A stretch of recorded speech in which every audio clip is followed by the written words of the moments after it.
Bismillahirrahmanirrahim. Assalamualaikum warahmatullahi wabarakatuh. A'udzu billahi minasy syaithanir rajim.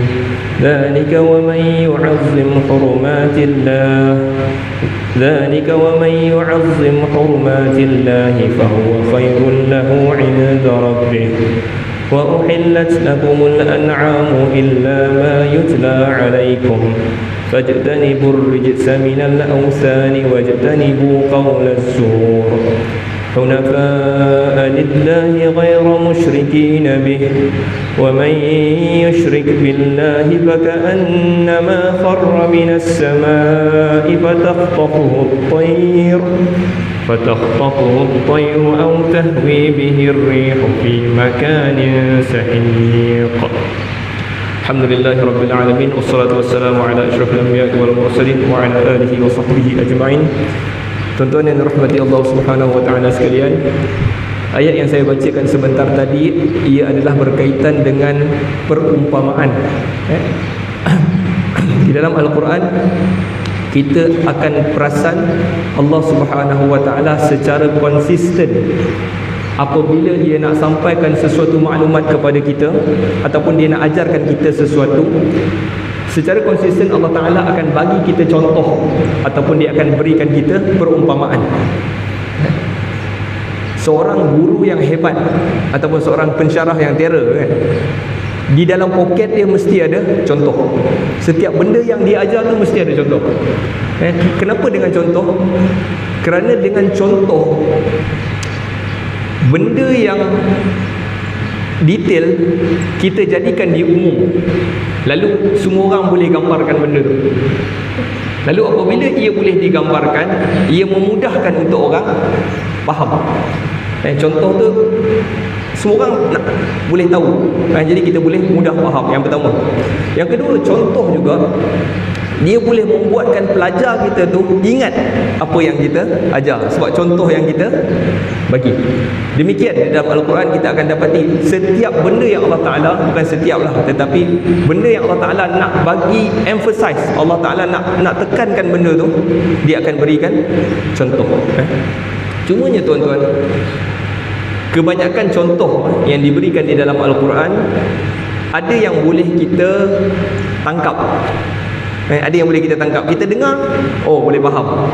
Walaupun sebenarnya apa yang kita faham tu sangat cetek, kerana di dalam contoh itu di bawahnya itu ada background story, ada cerita belakangnya, ada konteksnya, ada pula dari segi bahasanya. Kenapa diberikan contoh juga?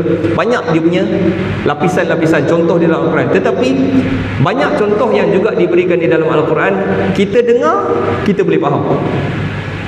Okey, sebagai contoh yang boleh kita faham, Allah Ta'ala apabila dia gambarkan hati orang-orang Bani Israel, ataupun sesiapa yang bersikap macam ni, Allah gambarkan hati mereka seperti batu. Allah Ta'ala sebut, a'udzubillahi minasyaitonirrajim, summa qasat qulubukum min ba'di dzalika fahiya kal hijarah aw ashaddu qaswa. Kemudian keras hati mereka itu selepas daripada itu, yakni selepas daripada mereka menyaksikan mukjizat demi mukjizat demi mukjizat. Nabi Musa datang kepada Bani Israel bawa macam-macam mukjizat. Setelah dia tengok mukjizat tu pun, hati dia pun, kita ni kalau kita tengok mukjizat, satu je mukjizat yang besar, kita akan tunduk. Sepatutnya kita kena tunduk. Ya Allah, aku beriman dengan kau, apa sahaja kau cakap aku akan ikut. Sepatutnya. Tetapi mereka ni diberi mukjizat, hati mereka makin keras. Allah kata hati mereka makin keras.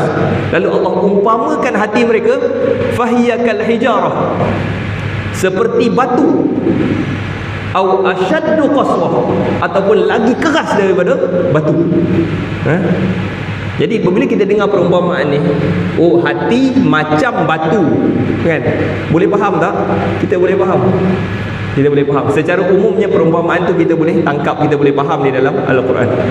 Sebab Allah kata, wa inna minal hijarati lama yatafajjaru minhul anhar. Di kalangan batu tu pun ada yang boleh terpancar daripadanya air, sungai, anhar. Jadi apa maksud perumpamaan tu pula? Batu ni kalau air tu, batu ni tuan-tuan, ini bukan cerita dia, tapi tak apalah saya cerita juga. Batu ni kalau kita tengok batu, air boleh masuk tak dalam batu? Kalau kita tengok secara kasarnya air tak boleh masuk, betul tak? Kan? Tetapi ada kajian yang terbaru, air boleh masuk dalam batu. Air tu sebenarnya kalau dimasuk dia tekan, lama-lama air tu akan masuk juga dalam batu. Sebab tu Allah kata hati korang ni keras macam batu, tapi batu pun kadang-kadang Allah kata air boleh terpancut daripadanya. Tafajjur minhul anhar. Yang tu maksudnya apabila diberi peringatan, diberi petunjuk, lama-lama dia akan terpancar juga benda tu. Wa in tafajjaru minhul anhar wa inna minha lama yashaqqaqu fayakhruju minhul ma'. Di kalangan batu pula kalau dimasukkan peringatan-peringatan tu, lama-lama dia akan retak, dia akan pecah, retak dan air akan terkeluar juga. Batu pun boleh pecah, tapi hati korang keras. Allah Ta'ala gambarkan. Jadi itu antara saya nak cerita kat sini, perumpamaan yang boleh kita faham, yang boleh kita faham. Allah kata hati macam batu, oh boleh faham. Tetapi juga tuan-tuan, ada perumpamaan di dalam Al-Quran yang sekali dengar kita tak faham. Kita dengar tak faham, seperti mana ayat yang saya baca tadi tu. Baik, ayat ni cerita pasal apa? Saya terjemahkan balik. Hunafa, a'udzubillahi minasyaitonir rajim. Hunafa lillahi ghairu musyrikin bih.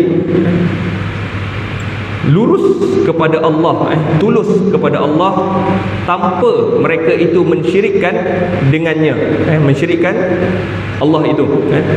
Lalu Allah kata, wa may yusyrik billah, sesiapa yang mensyirikkan Allah, faka'annama kharra minas sama', seolah-olah dia ini jatuh daripada langit. As-sama' dalam bahasa Arab juga boleh faham tempat yang tinggi. As-sumu, tempat yang tinggi. Seolah-olah orang yang syirikkan kepada Allah. Jadi kat sini perumpamaan dia adalah Allah nak beri perumpamaan, kalau orang tu buat syirik kepada Allah, apa perumpamaan dia? Allah kata faka'annama kharra minas sama', seolah-olah dia ni tengah jatuh daripada langit ataupun tempat yang tinggi. Fatakhtafuhu at-tayr, kemudian disambar oleh burung, au tahwi bihi rih, ataupun ditiup angin, dibawa angin ke bawah, fi makanin sahih, pada tempat yang jauh. Okey, apabila sekali dengar tuan-tuan, Allah gambarkan orang yang buat syirik ni macam jatuh daripada langit, disambar burung ataupun angin tiup di tempat yang jauh. Tuan-tuan boleh faham tak? Tak boleh faham, betul tak? Tak boleh. Ni cerita apa? Jadi di sini maksudnya saya punya percubaan untuk clearkan apa benda maksud perumpamaan ni dalam Al-Quran. Perumpamaan dalam Al-Quran yang ni membawa maksud,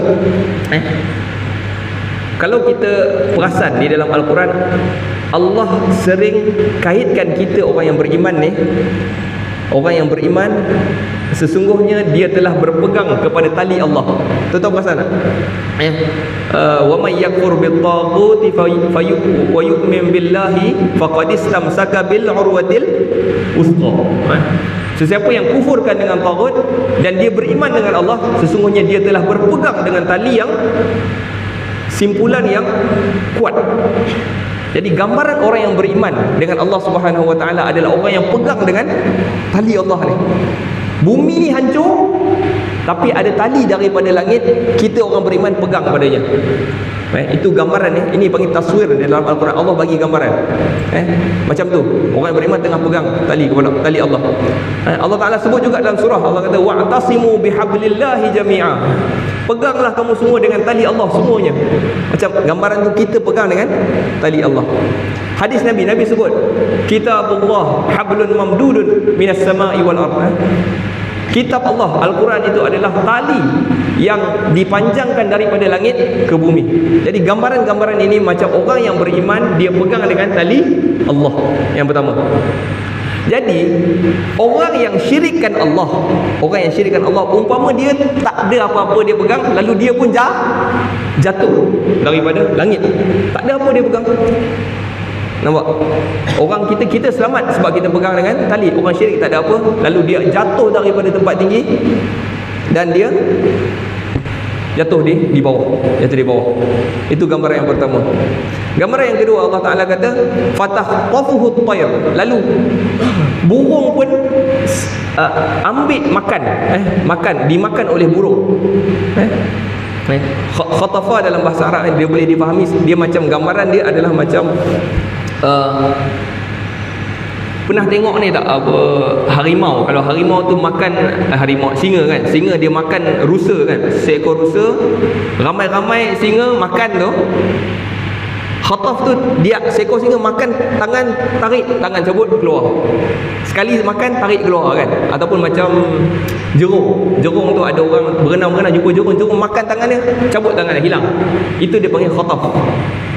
Lalu burung cabut macam tu kan, tangannya. Okey, yang ni pula gambaran tentang apa? Yang ni gambaran orang tu dah lah pertama sekali dia jatuh, maknanya hidup dia mati, tak berguna, dah tak selamat. Lepas jatuh tu pula ada pula binatang yang makan. Fatahqafu at-tayr ni. Ini gambaran kepada orang yang mensyirikkan Allah Subhanahu Wa Taala ni. Dia bukan sahaja buat kesilapan yang salah, dia juga diambil kesempatan. Diambil kesempatan terhadap apa yang dia syirik tu. Contohnya orang yang syirik ni tuan-tuan, biasanya orang yang syirik ni, apa yang Tok Sami minta dengan dia? Minta duit lah, betul. Tok Sami kata kena, yang ni kena beli. Kita nak buat satu persembahan kepada Tuhan ni, dewa ni bayar. Dah lah buat benda syirik, benda yang sia-sia. Lepas tu kena ambil kesempatan sampai miskin orang tu. Fatahqafuhu at-tayr. Okey, itu gambaran yang pertama. Allah gambarkan orang yang syirik kepada Allah, orang yang jatuh mati macam tu, dah lah tak berupaya, kena lagi makan. Yang kedua, Allah kata au tahwi bihir rih fi makanin sahih, ataupun dia ni ditolak angin, jatuh di tempat yang jauh. Gambaran yang kedua pula adalah orang yang melakukan syirik ni, dia jatuh ke bawah. Lalu apabila dia jatuh ke bawah tu, tak ada siapa yang makan dia, tak ada siapa yang makan dia, tak ada siapa peduli dia. Dia kering, mati kering, angin tiup, habis, itulah dia. Tak ada siapa yang peduli pasal dia. Gambaran orang yang mensyirikkan Allah Subhanahu Wa Taala. Tuan-tuan, jadi berbeza kita dengan orang Islam. Allah kata apa? Fazkuruni azkurkum. Sebut dan ingat aku sebut dan ingat engkau. Allah ingat kita.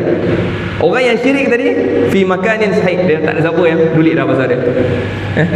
Okey, jadi apa yang saya nak sampaikan kat sini tuan-tuan, yang pertama sekali, kalau tuan-tuan faham apa yang saya cerita tadi, perumpamaan dia dalam Al-Quran, kadang-kadang kita tak faham sebab kita tak tahu konteks cerita pasal apa, kita mungkin tak faham beberapa background. Jadi kita mungkin boleh faham Al-Quran apabila kita lebih banyak membaca lah.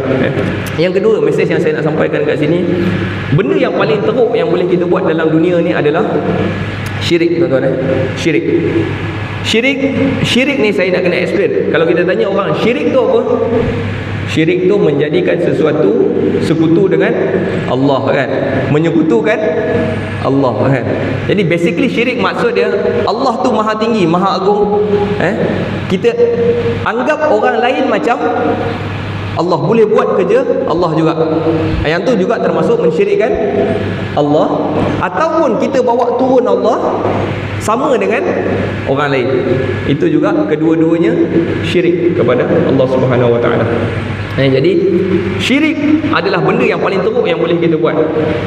Syirik ni sama ada kita angkat orang lain sama dengan Allah ataupun kita bawa turun Allah. Jadi lawan bagi syirik adalah tasbih. Tasbih, yang ni kita tasbih maksudnya kita angkat, maha suci engkau ya Allah, maha suci, engkau tak pernah, kau tak ada cacat cela, kau tak ada kelemahan, kau tak ada jadi. Itu tasbih. Syirik ni tuan-tuan,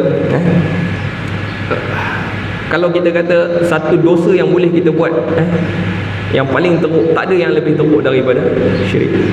Sebab tu itulah usaha syaitan supaya kita ni berlaku syirik. Benda yang paling dekat saya nampak, benda yang paling dekat dengan orang Melayu kita untuk buat syirik ni apa tuan-tuan? Paling dekat lah di kalangan orang-orang yang baik. Orang-orang yang baik, dia akan melakukan syirik dekat mana? Yang saya nampak, melalui Wali, tuan-tuan, wali. Oh, wali ni dia bukan sebarang-sebarang. Dia bawa turun hujan. Kan? Turunkan hujan, siapa yang boleh tekan turunkan hujan? Allah, hanya Allah. Tiba-tiba kita kata ada wali boleh bawa turun hujan. Kita dah angkat wali itu sama dengan Allah. Kita dah buat syirik kepada Allah SWT. Oh, dia bukan macam biasa. Ada orang hari itu bergaduh dengan dia, balik esok tu orang tu mati. Kan? Dia dah, wali tu dah boleh matikan orang pula dah. Jadi dia dah buat kerja Allah Subhanahu wa ta'ala. Jadi tuan-tuan, saya nak sampai kat sini, kita orang baik pun kadang-kadang kita terjerumus kepada syirik. Dan saya nak kata syirik ini benda yang paling teruk yang boleh kita buat dalam dunia. Lebih baik kita pergi merompak bank ke, lebih baik daripada kita syirik kepada Allah Subhanahu wa ta'ala. Jadi Allah kata orang yang syirik kepada Allah itu macam tak ada apa-apa nilai di sisi Allah Subhanahu wa ta'ala. Jadi tuan-tuan, saya ingat sampai situ dulu mesej yang saya nak sampaikan kat sini. Kalau tuan-tuan faham, alhamdulillah. Kalau tak faham, tak apalah, nanti kita bagi faham balik. Nasallallahu ta'ala yanfa'ana bima sami'na wa yaj'alna hudatan muhtadin. Allahumma arham mautana washfi mardana wa'afi mubtadana waj'al akhiratana khairan min dunyana. Sallallahu ala sayyidina Muhammad wa ala alihi wa sahbihi wa sallam. Alhamdulillahi rabbil alamin.